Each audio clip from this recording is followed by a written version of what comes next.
Hi friends, வணக்கம் and welcome to எங்கள் வீட்டு சமையல். நம்ம இன்றைக்கி ரவை வச்சு வடகம் எப்படி செய்யணும் அப்படின்றது தான் பார்க்க போகிறோம்.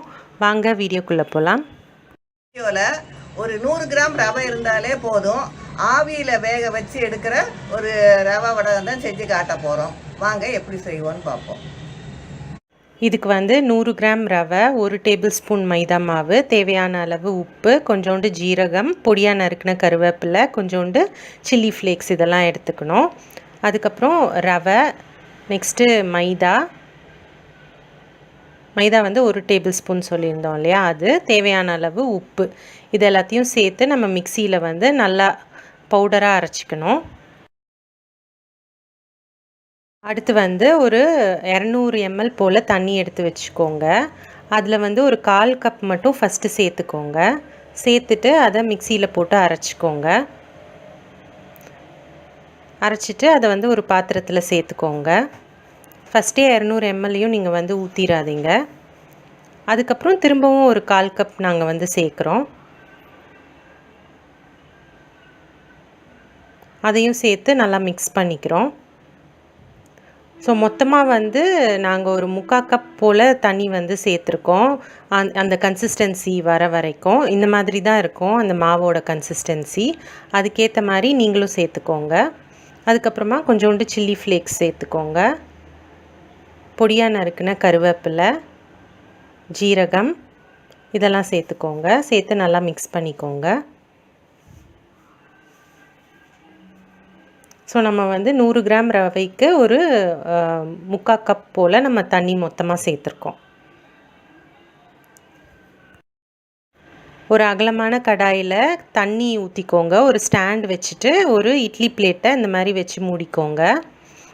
இந்த மாதிரியும் செய்யலாம். அப்படி இல்லைன்னா நீங்கள் இட்லி பானை வச்சுருந்தீங்கன்னா அதுலேயும் நம்ம டைரெக்டாக ஊற்றிக்கலாம். இப்போ நாங்கள் குட்டி குட்டி பிளேட்ஸ் வச்சுருக்கோம். ஸோ அதில் 1 டேபிள் ஸ்பூன் போல் நம்ம அந்த மாவு சேர்க்குறோம். சேர்த்துட்டு அதை நல்லா சுற்றி விட்டுக்கணும். ஸோ அதுக்கேற்ற மாதிரி நீங்கள் தண்ணி கன்சிஸ்டன்சி பார்த்துக்கோங்க. இந்த மாதிரி சுற்றி விட்டிங்கன்னா அது அந்த கிண்ணம் ஃபுல்லாக வந்துடும். ஸோ உங்கள் வசதிக்கேற்ப நீங்கள் இட்லி தட்டில் கூட ஊற்றலாம். அப்படி இல்லைன்னா நீங்கள் ஏதாவது குட்டி பிளேட் வச்சுருந்தீங்கன்னா நீங்கள் அதில் கூட நீங்கள் செஞ்சுக்கலாம்.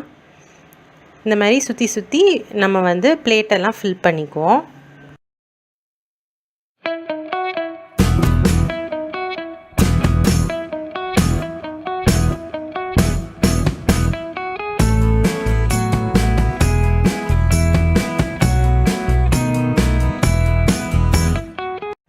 இப்போ நம்மளோட அந்த இது நல்லா ஹீட் ஆயிடுச்சு. இப்போ நம்ம அந்த பிளேட்டெல்லாம் மேலே அடுக்கி வச்சு இதை மூடிக்கலாம். இது வேகிறதுக்கு ஒரு 40லேருந்து 50 செகண்ட் தான் ஆகும். சீக்கிரம் வெந்துடும். இதை அடுக்கி வச்சுட்டு நம்ம மூடி வச்சுக்குவோம்.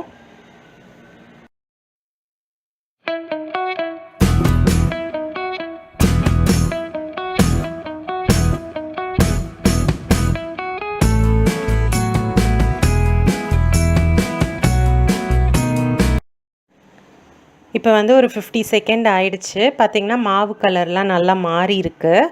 உங்களுக்கு இது நல்லா வெந்துருச்சுன்னு அர்த்தம். இதை நீங்கள் ஒரு பவுலில் தண்ணி வச்சுட்டு அதில் போட்டுக்கோங்க.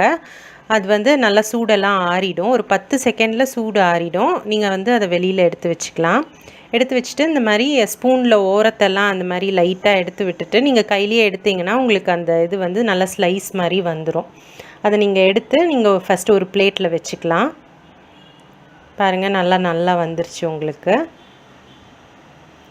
இதே மாதிரியே நீங்கள் ஊற்றி வச்சுருக்க எல்லா அப்பளத்தையும் வடகத்தையும் நம்ம ஸ்பூன் வச்சு எடுத்துடலாம்.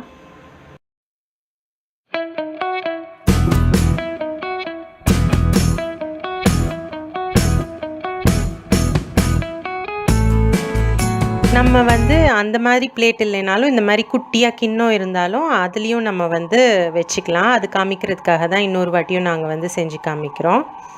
ஸோ உங்களுக்கு ஒரு பிளேட் மாதிரி தண்ணி ஊற்றிட்டு ஸ்டாண்ட் வச்சுட்டு ஒரு பிளேட் வச்சும் நீங்கள் இந்த மாதிரி வேக வச்சுக்கலாம். ஒரு 50 செகண்டில் உங்களுக்கு வெந்துடும். இந்த கலர் மாறி இருக்குது பாருங்கள். இப்போ இதை எடுத்து தண்ணிக்குள்ளே போட்டுக்கணும். ஒரு 10 செகண்டில் உங்களுக்கு அது நல்லா கூல் ஆகிடும். நெக்ஸ்ட்டு நீங்கள் அதை எடுத்து நீங்கள் ஸ்பூன் வச்சு அதோட ஓரத்தெல்லாம் நீங்கள் எடுத்து விட்டீங்க அப்படின்னாலே அது நல்லா வந்துடும் உங்களுக்கு.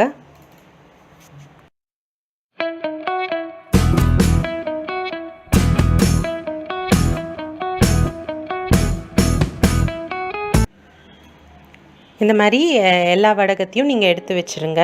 எடுத்து வச்சு அதை வந்து வெயிலில் நல்லா காய வச்சுக்கோங்க. காய வச்சிட்டிங்க அப்படின்னா நல்லா உங்களுக்கு டிரான்ஸ்பரண்ட்டாக வந்துடும். இப்போ இந்த வடகத்தை நம்ம வறுத்து பார்ப்போம். பாருங்கள், நல்லா பெருசாக விரியுது உங்களுக்கு. சூப்பராக நல்லா முறுமுறுன்னு இருக்கும். டேஸ்ட்டும் உங்களுக்கு ரொம்ப சுவையாக இருக்கும். ஸோ கண்டிப்பாக நீங்களும் ட்ரை பண்ணுங்கள். ட்ரை பண்ணிவிட்டு உங்களோட ஃபீட்பேக்கை எங்களுக்கு கமெண்ட்ஸில் போடுங்க. இந்த வீடியோ உங்களுக்கு பிடிச்சிருந்ததுன்னா லைக் பண்ணுங்கள், ஷேர் பண்ணுங்கள், சப்ஸ்கிரைப் பண்ணுங்கள். மறக்காமல் பெல் பட்டனையும் டேப் பண்ணுங்கள். அப்போ தான் எங்களோட ரெகுலர் அப்டேட்ஸ் உங்களுக்கு வந்து சேரும். தேங்க்யூ.